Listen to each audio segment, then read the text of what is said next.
ચહેરાઓને પણ સ્થાન આપવામાં આવ્યું છે, ખાસ કરીને મેગા સિટી કે જ્યાં ભાજપનો વર્ષોથી દબદબો છે, ત્યાં ભાજપની વોટ બેંક છે તે મજબૂત છે, એવા રાજકોટ શહેરમાં તમને જવાબદારી સોંપવામાં આવી છે ને એ વચ્ચે આજે પ્રશિક્ષણ શિબિર રાહુલ ગાંધીની હાજરીમાં થશે. આપે વાત બહુ સારી કરી કે રાજકોટ છે એ સૌરાષ્ટ્રનું પાટનગર છે અને ભારતીય જનતા પાર્ટીની આ શાસનમાં છે. વિધાનસભાની સીટ તાસ થોડો અઘરો છે પણ અશક્ય નથી. હું એટલા માટે કે પ્રજા છે એ ભારતીય જનતા પાર્ટીથી કંટાળી ગઈ છે.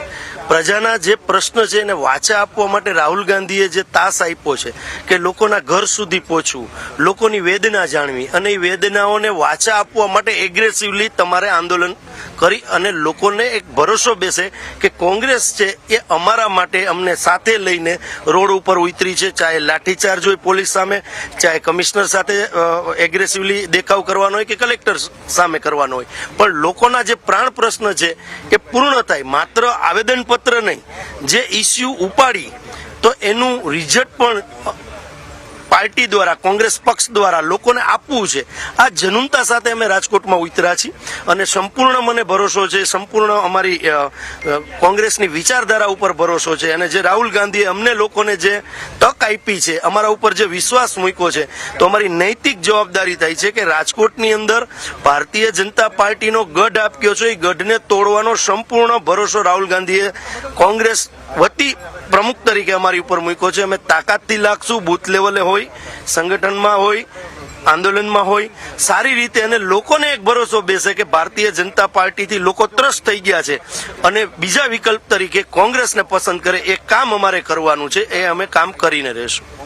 બાપુ, આપનો તો આ તમામ એ નવનિયુક્ત જિલ્લા પ્રમુખો છે કે જેમને તમે સાંભળ્યા અને એક રાહુલ ગાંધી, મલ્લિકાર્જુન ખડગેની જે ઉપસ્થિતિ આજે રહેવાની છે તેનાથી એક નવી ઉર્જાનો સંચાર થશે અને તે સાથે સાથે આગામી જે 2027ની વાત રાહુલ ગાંધીએ સંસદમાં કરી હતી એ ભાજપનો અભેદ કિલ્લો ભેદવા માટે આજે તમામ રણનીતિઓ છે તે નક્કી કરવામાં આવશે. કેમેરામેન પર્સન રીતે સુથાર સાથે જયેશ ચૌહાણ, ન્યૂઝ કેપિટલ, આણંદ. તો જે રીતે રાહુલ ગાંધી વડોદરા એરપોર્ટ પર પહોંચ્યા છે અને તમામ જિલ્લા પ્રમુખો સાથે પણ મુલાકાત કરશે. અગ્રણી કોંગ્રેસના નેતાઓએ તેમનું એરપોર્ટ પર સ્વાગત કર્યું છે અને ત્યારબાદ હવે આણંદ ખાતે 3 દિવસીય શિબિર, પ્રશિક્ષણ શિબિર, તાલીમ શિબિર પણ તેને કહેવાય છે અને એ તાલીમ શિબિરમાં સૂચનો આપશે કે કઈ રીતે જિલ્લા પ્રમુખોએ સંગઠનનું માળખું મજબૂત કરવાનું છે. 3 દિવસીય પ્રશિક્ષણ શિબિરમાં અનેક પ્રકારની પ્રવૃત્તિઓ સંગઠન સૃજન અભિયાન અંતર્ગત આ પ્રશિક્ષણ શિબિરનું આયોજન થયું છે. આણંદના એક રિસોર્ટમાં નવનિયુક્ત તમામ જિલ્લા પ્રમુખો સાથે મુલાકાત કરી. આપ મળ્યા છો, શું રજૂઆત કરી છે, શું વાત કરી છે? અહીંયા જોઈ રહ્યો હું એમને એવું કહ્યું, સર अपने बहुत पहले दांडी में आए थे तो अपने 2-2 घंटे बैठे थे दांडी में. आपने मेरा कार्ड गुजराती में उप प्रमुख था तो आपने बोला कुछ भी काम हो तो बताओ. फिर आपका फोन भी आया तो आपका पीए का कौशिक विद्यार्थी अंगद पीए ने, तो मेरे को वेलकम होटल में आप भरूच जा रहे थे, अहमद भाई के वहाँ बुलाया भी, लेकिन पुलिस ने मुझे जाने नहीं दिया. आपने मुझे वहाँ पे भी गांधीनगर कल्पेश ठाकुर ज्वाइन हुआ तभी भी आप मेरे पास आए सही, और आपने वर्षा गायकवाड़ जी को बोला इसका नंबर ले लो.